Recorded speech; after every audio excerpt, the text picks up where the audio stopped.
so here it is, the MacBook Air 2020 edition. We're going to go ahead and get it unboxed. It's pretty simple. We know the drill by now, but for tradition's sake, I wanted to go ahead and get this thing unboxed. So here it is, the top of the MacBook Air 2020 model. This is a 13-inch MacBook Air. It features a 1.1 gigahertz dual-core CPU. Now, this is not the quad-core version. You should probably buy the quad-core version if you're going to be doing any sort of intense operations like video editing, raw photo editing, etc. But as I mentioned at the very outset, I wanted to specifically try the $999 MacBook Air because it is the cheapest MacBook that Apple currently sells. So that to me is just an interesting talking point. I'm always going for the top of the line machine. I thought I would just switch it up this year and say, hey, let's go to the bottom of the barrel, grab the very entry level of the entry level MacBook Air. And that's what we've done. So you see the design by Apple in California packet. Inside you get a little getting started guide. Of course, you saw your USB cable, your USB-C cable, and your power brick, 30-watt power brick. You have your regulatory information and what do we have here? Space gray Apple stickers. So nice. All right, so let's go ahead and get it unwrapped. Here it is, folks, the 2020 MacBook Air. It's very, very similar. If you've used the last year's model or the year before that in 2018, you know exactly what to expect. For the most part, there are some definite notable changes here, but you still have the two Thunderbolt 3 ports on the left side, and you still have the 3.5mm headphone jack on the right side.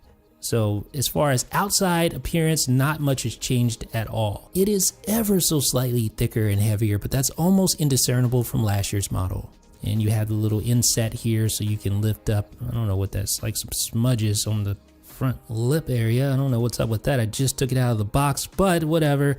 All right, so here's the top of the MacBook Air. You can see the little color matched Apple logo, nice and shiny. Let's go ahead and open it up. And the MacBook Air automatically turns on. Go ahead and remove the little protective paper. There we go. Now we're ready to get it all set up. So let's get started talking about the top features for the 2020 MacBook Air. First top feature is the $999 base price for the MacBook Air. So you go to Apple's website, you see there starting at $999. That's going to pull in quite a few people, at least pull some eyes to this MacBook Air. That is a very low price for an Apple laptop, just under $1,000. Get you a dual core 1.1 gigahertz processor, 8 gigabytes of RAM, 256 gigabytes of flash storage. If you're on a budget, you need a basic Mac laptop for word processing, web browsing. This one is going to do a pretty good job. But by far the biggest new feature for this 2020 MacBook Air is the introduction of the scissor switch keyboard, replacing that old butterfly terrible keyboard. So the great thing about the scissor switch keyboard is that it has great key travel.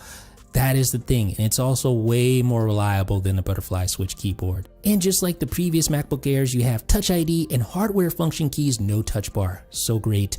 And you also get the inverted T arrow keys, which makes it easier to touch without looking at your keyboard to know which arrow key you're pressing. Of course, all of this came with the 2016 MacBook Pro as well. But now this same keyboard has migrated down market to the MacBook Air, and it's just such a pleasure to type on. The keys are spaced a little further apart. If you were frustrated by the previous MacBook Air keyboard, then this one is going to make you really happy. It truly is a night and day experience when comparing the two. I tried to type on my 13-inch MacBook Pro from 2019 and compared it to this, and it was just no contest. I would take this keyboard 10 out of 10 times. One of the really cool features of the 2020 MacBook Air is that Apple doubled the entry-level storage. So no longer does it start with just 128 gigabytes of flash storage. No, they actually dropped the price on the base model from $1099 to $999 and then doubled the storage from 128 to 256. I've always felt like 128 gigabytes of storage was way too little, even for the most basic users, but having 256 gigabytes of storage is actually quite nice. So with my previous MacBook Airs, I always got used to carrying around this guy right here. This is a SanDisk Extreme Portable SSD. Great little portable drive.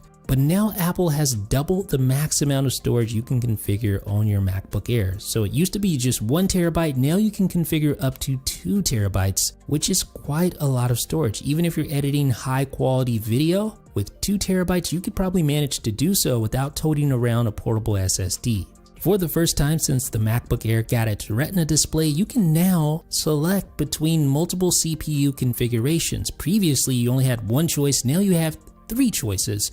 A 1.1 GHz dual core, a 1.1 GHz quad core i5, and a 1.2 GHz quad core i7. These are all 10th generation Intel processors. They all support hyper-threading, but the entry-level CPU is just a dual core processor, whereas the mid-tier and the highest end CPU configs are quad core processors.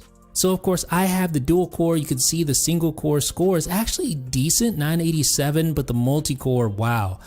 That's gonna hurt when you're editing video or trying to edit video in Final Cut Pro 10 or doing anything else that takes advantage of multi-core.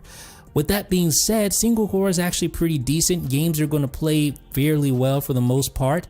Although for more intense games, you may have some struggles with that integrated Intel Iris Plus GPU. But the great thing about having Thunderbolt 3 built in is that you can always connect an external GPU if you need the extra graphics power.